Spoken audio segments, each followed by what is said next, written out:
You ready, Dean? All right. Okay, so welcome to Dr. Rock's Shoulder Health, Injury Rehabilitation, and Strengthening class.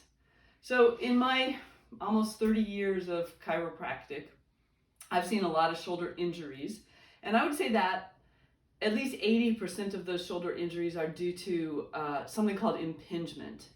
And with impingement also comes rotator cuff problems, specifically rotator cuff tendonitis. I would also say that probably 90% of that 80% of shoulder injuries, the impingement is in very large part due to patient posture and due to activities of daily living that we do, and also just repetitive strain. So those are the things that we're gonna focus on today. So like I said, impingement always is associated with rotator cuff, either tendonitis or tendinosis, but it also can lead to rotator cuff tears or bursitis. So it's definitely one of the main issues with shoulder problems. Kit, did you have a question? Let me unmute you. There we go. Am I supposed to be on the chair? No, you don't need to be. I'm going to be on the chair a lot, but I'm going to have you guys do a lot of the exercises standing up. So right now it doesn't matter, just be comfortable with your kitty. Okay, so the shoulder girdle, it's probably the most complex joint in the body. It consists of three bones, the humerus, which is the arm bone, and the humeral head specifically, and then the scapula, or shoulder blade, and also the clavicle.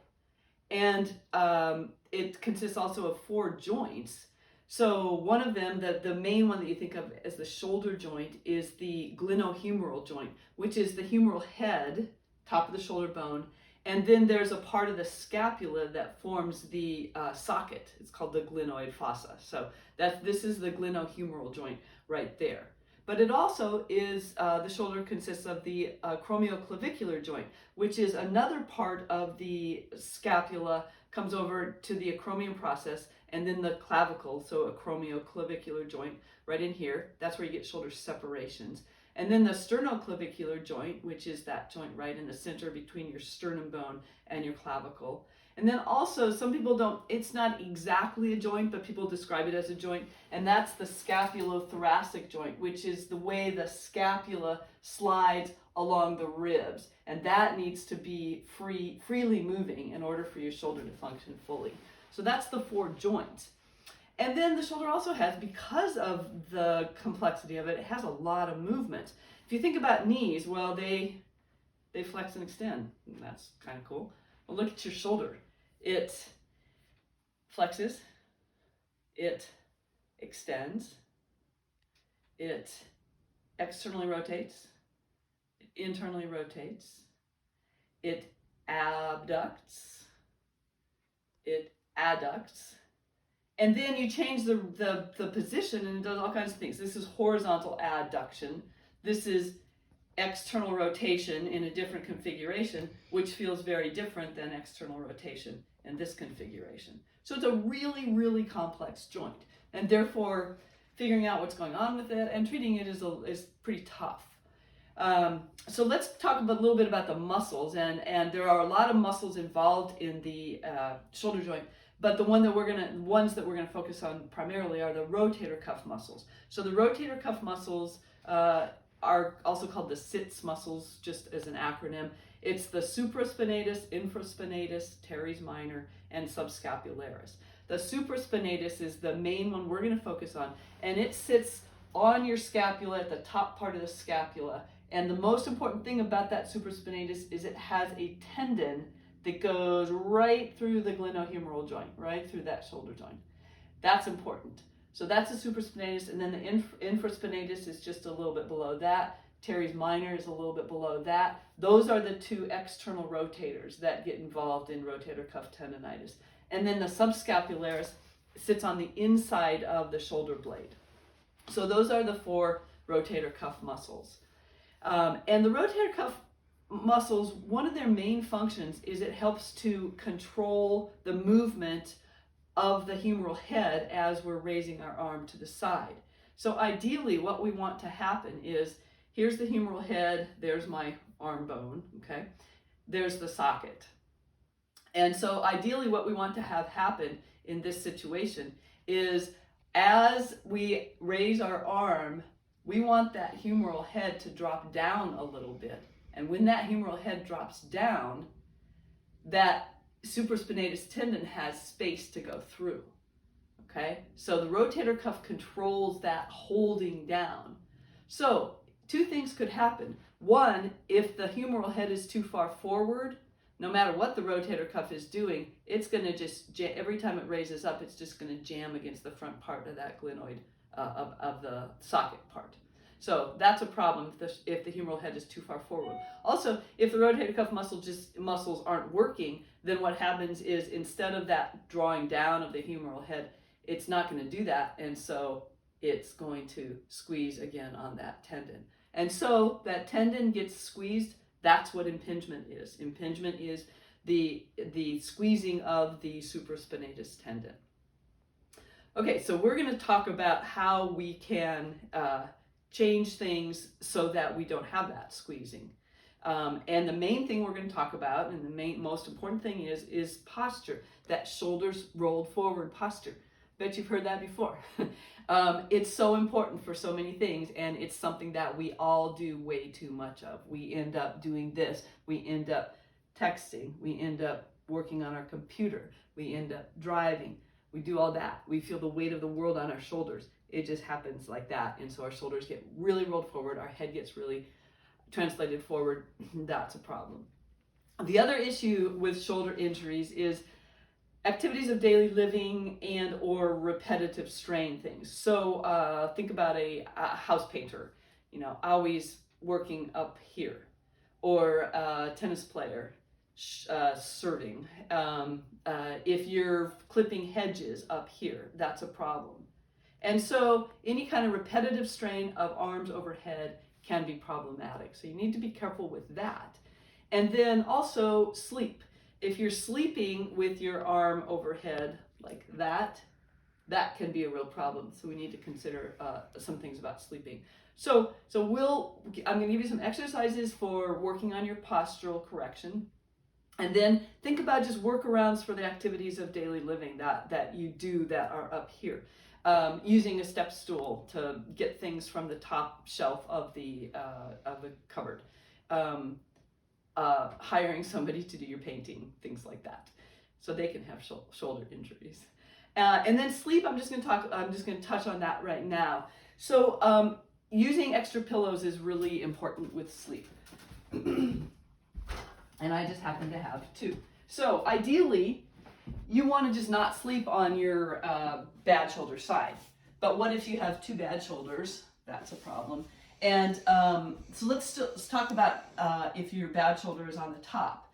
So one pillow, or if you're on your side, you might want a little extra pillow. Can you see me? Yeah. And then you want another pillow just kind of to support that top shoulder so it doesn't do that, so it doesn't roll forward. Sort of like that. And then if you're on your back, let's say this is my problematic shoulder, the right one, you can prop up like so.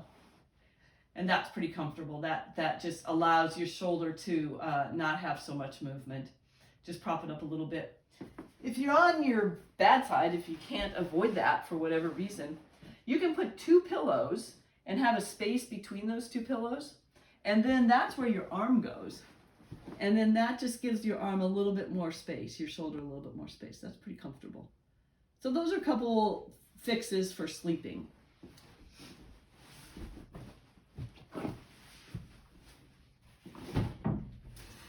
Okay. So let's talk about some exercises. This first one is a great postural exercise, and this one you want to be sitting. And ideally sitting in a hard chair. So this exercise is called the Brugger's exercise, and you can do it when you're taking a break from computer work. So every 20 or 30 minutes, this is a really great thing to do. So you want to sit at the edge of your chair, the front edge of your chair, and you want to spread your legs. And then do that chin tuck, posterior translation of your head. That's the starting position. And then what you're going to do, thinking about opening your chest and squeezing your shoulder blades. So take a couple breaths, open your hands, and then I'm going to inhale, and on my exhale, I'm going to move my palms more skyward, ceilingward, and I'm going to squeeze my shoulder blades a little bit more. And another inhale,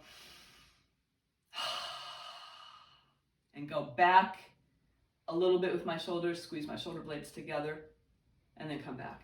And that, to me, that just feels delicious, especially after I've been sitting, reading or something for a while. Let's try that one more time. So, feet wide, hands back, fingers wide open, chin back.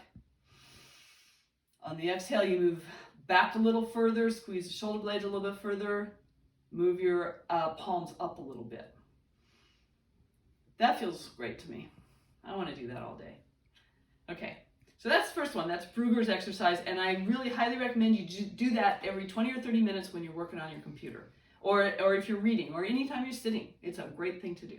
Okay, so these other ones, I think probably these first, this one you should stand up. I'm going to do it seated, but you can stand up for this one. And it's the scapular squeeze. And so what I'm going to do, this is super simple. You want to squeeze your shoulder blades together and then release, and squeeze together and release. And I'm squeezing pretty hard. It doesn't hurt at all. It feels good, actually. It opens up my chest and release. So that's the scapular squeeze, and you can do that throughout the day. That's an easy thing to do. You can do it throughout the day. I also wanted to talk about a little bit of myofascial release work, and that's where the ball comes in handy. So I'm going to show you three different ways to use the ball for myofascial release for your shoulder. I'm going to go to a wall and a doorway, so whatever works for you here, give it a try. So we're going to work on the pectoral muscles, and then we're going to work on the interscapular area, so just medial to the scapula between your spine and your shoulder blade, and then the outer part of the scapula, which is where those rotator cuff muscles are. So I'm going to go over to the wall. So I'm going to do the pectoral ones first. So I'm going to put the ball right about just inside the front of my shoulder, like so, and just lean against the wall, and then I'm going to move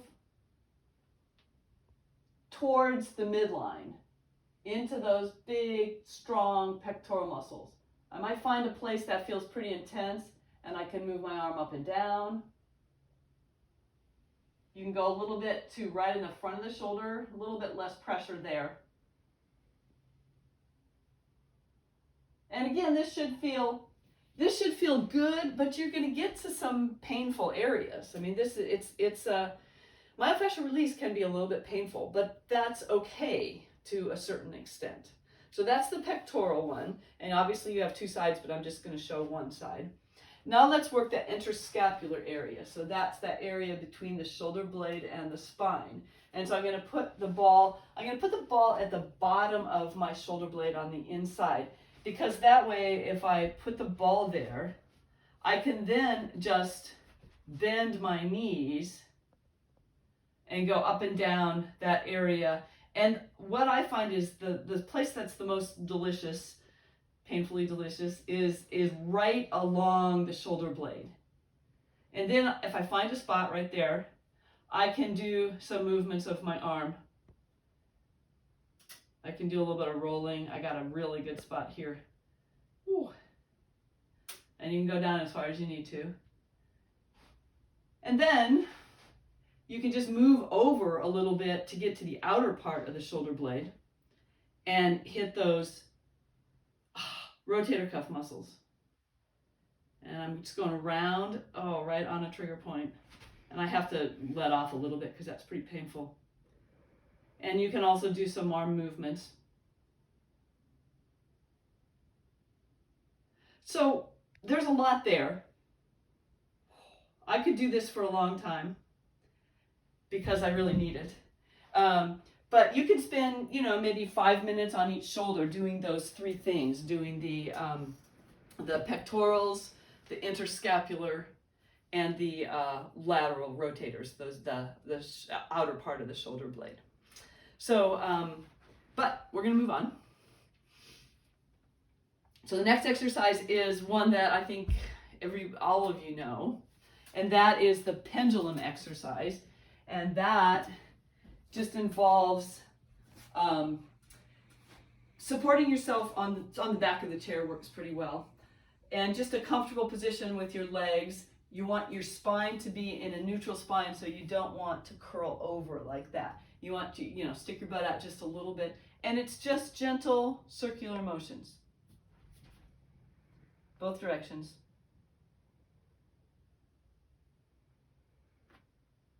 And if you want to get a little bit more traction, you take a weight. You take a can of soup and do it. And you can go kind of sideways. You can go front and back, or you can go all the way around. So this is pretty, just intuitive. Do what feels good. And it should feel very gentle, very easy. You're just allowing a little bit of movement. This is a great one for beginning frozen shoulder issues. And frozen shoulder is it's not the same as rotator cuff tendonitis or impingement, but it is the second most common thing that I see with shoulders. And all of these exercises are good for that, but you just have to be careful with how much movement you make. So that's the pendulum exercise. Moving on, let's go to increase your range of motion.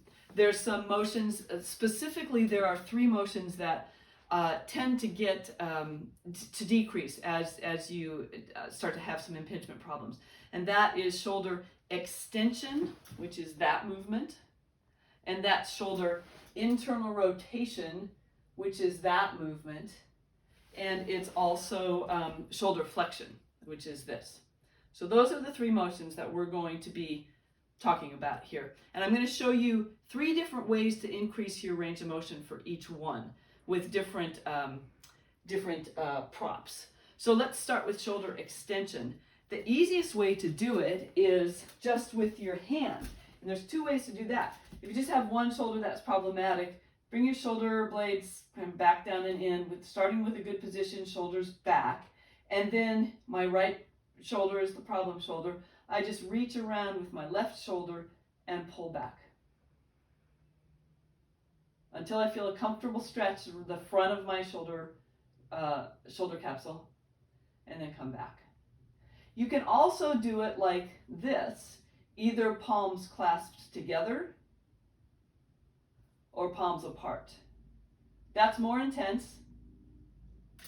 And on that one, you have to be careful not to roll your shoulders forward before you start. You want your shoulders back before you start that. So that's shoulder extension just using your hand. You can also use a stick, and this is pretty cool. It feels good to me. So let's see, I always have to take a minute to figure out how to set it up. So I want to push, yeah. So I can hold on to the stick.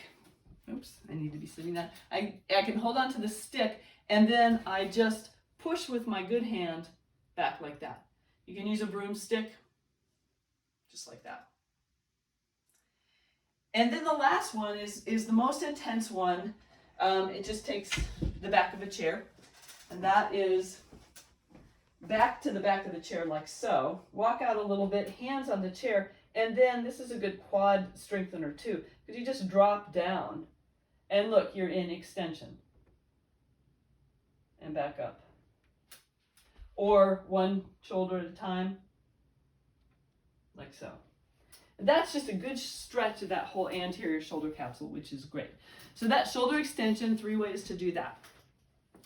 And remember, this is you're gonna be able to access this on our website, so you can come back and review these at any time.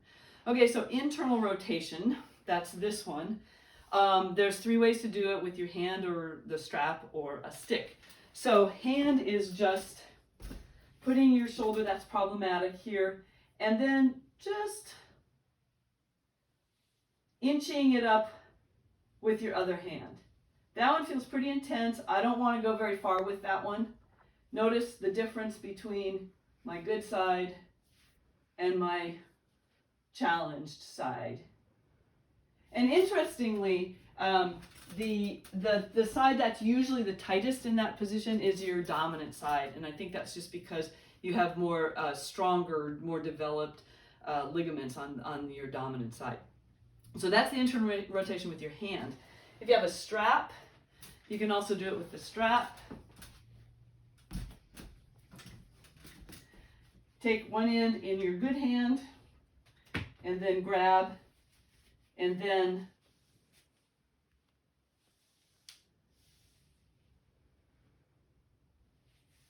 you can get to the top and hold for a moment. Okay. And then with the stick, I like this one too. So it takes me a while to figure it out. So you hold with the bad hand, and then again, you're just going to push up.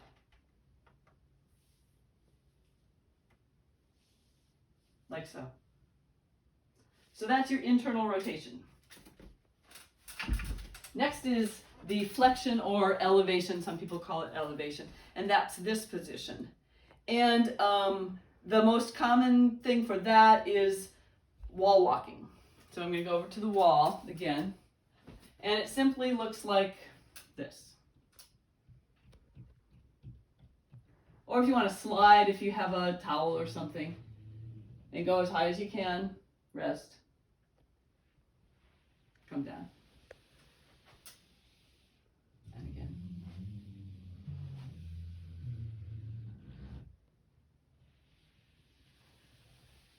And that's a great one for beginnings of adhesive capsulitis or frozen shoulder. So that's the extension. You can also do elevation flexion. You can do that lying down, and I'll show you that one real quick.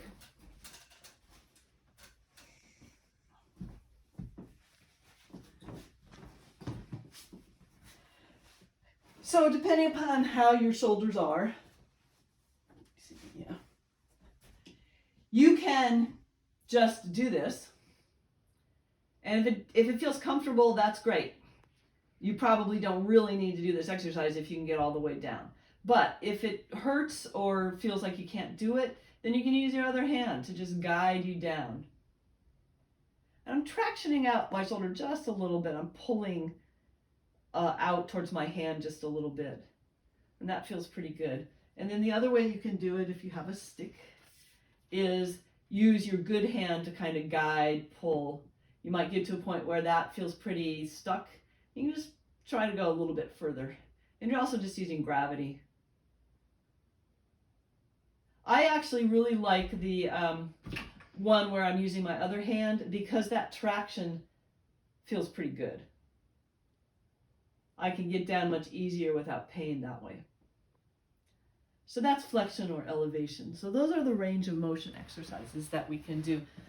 Now let's look at some strengthening exercises. And I think that this is best for y'all to be standing, but I'm going to be sitting just for videoing purposes.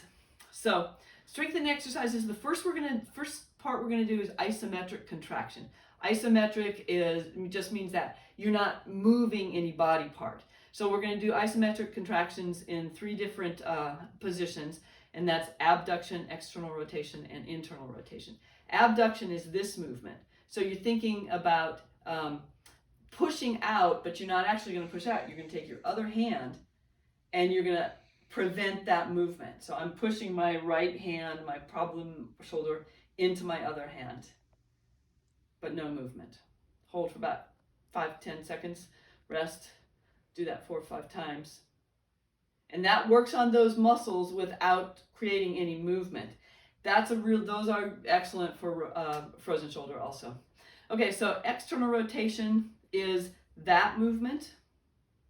And so we want to prevent that movement. We want to try, but prevent that movement. Other hand goes to your wrist, I'm pushing out. 5 seconds or so, rest, do it again. This is one of the most important things. And in all of these exercises, the first thing you need to be doing is thinking about putting your shoulders in the right place, bringing your shoulder blades, squeezing them together gently, thinking tips of the shoulder blades into opposite pockets. So you're getting your shoulders in the right position. So that's external rotation. And then the other one is internal rotation, which is this movement.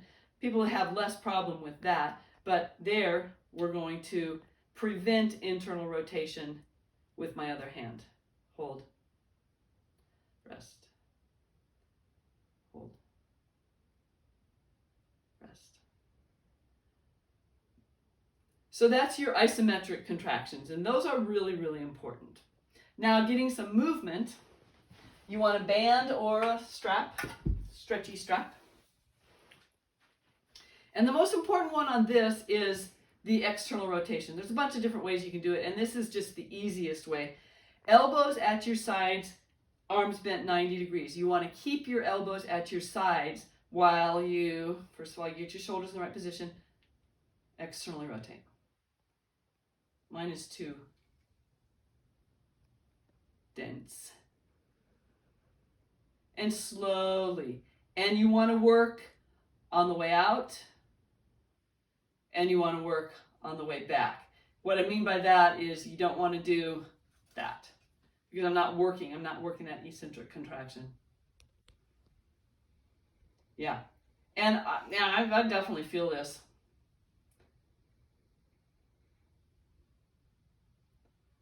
Oh yeah. Okay. All right, and then let's do another one. I really, really like this one. So again, you're going to use the back of your chair. So I'll do it this way. So you're going to start in this position, and it actually works better if you're a little bit higher. So if you happen to have maybe a counter, that's good too. You need something that you're able to push down on. So I'm pushing straight down on this chair. And then as I continue to push down on the chair, I'm going to walk out. I'm continuing to push down on the chair. I'm also contracting my abdominal muscles just to keep my back strong. And then I walk up, continuing to push down on the chair. What that does is it sets the humeral head into the right position. So again, push down, push down. I'm pushing down pretty much as hard as I can.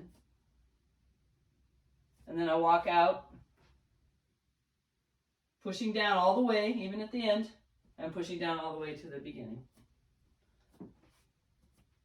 And a lot of times people say, wow, that feels really good right away. It feels really good to me. It feels like it just frees my shoulder. So one more time. And you can do it on one side, but I'd say do it on both sides. Might as well.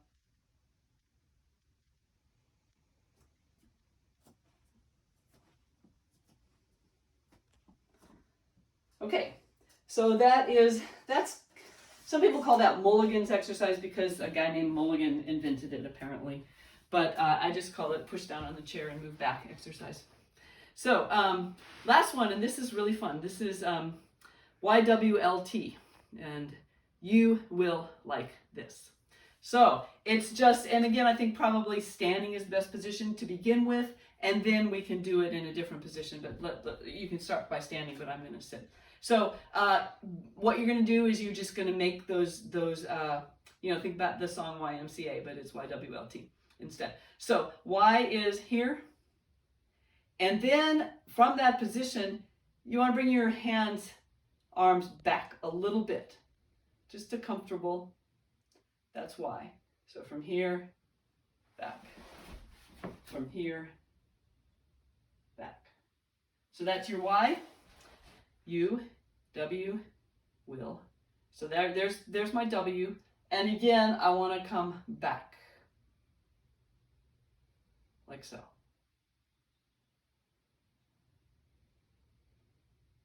And then there's my L. For me, this is the hardest. And then I want to just move my hands back a little bit. I'm squeezing my shoulder blades. You should feel your shoulder blades squeezed together. You should feel your humeral heads going back. That's your L. And then T. and back. That one I like thumbs up, actually. So, here we go. You will look taller. Whatever acronym you want to use. So that's the YWLT. Now, we can up that a lot by doing that on our stomachs or by doing it on a ball. And I really like the ball. Do both of you have balls? Big balls? That didn't sound right. So something like this is great. If you have one, that's great. If not, I can show you on your stomach. But the ball is great. I'm going to show it on the ball first.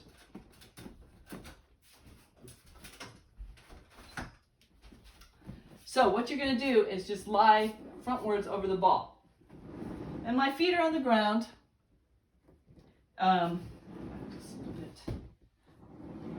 It's just kind of comfortable position.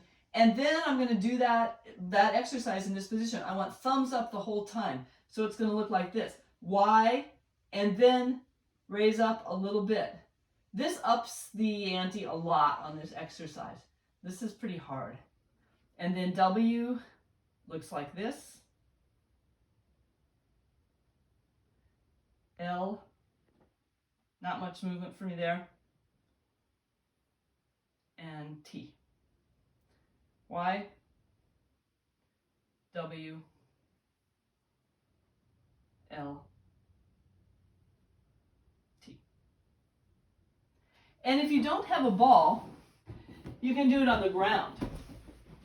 Just have something to support your head a little bit. Probably, yeah, something like that. And so you can do the same thing. Y, W, L,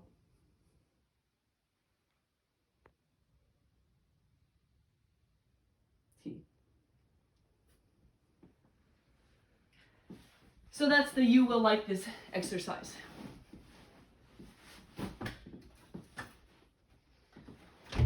So that pretty much covers it. My problem in this class was limiting the number of exercises. There are so many exercises. And if you go to a physical therapist or a chiropractor, you're going to get a list of exercises that look great. If you go to another one, you're going to get a different list of exercises that are all also probably pretty darn good. So you just kind of need to pick and choose. But these are some of my favorites to really work on that rounded shoulder posture, to work on strengthening those posterior muscles, to work on stretching the anterior muscles. So I think this is a good protocol for shoulder health and to rehabilitate.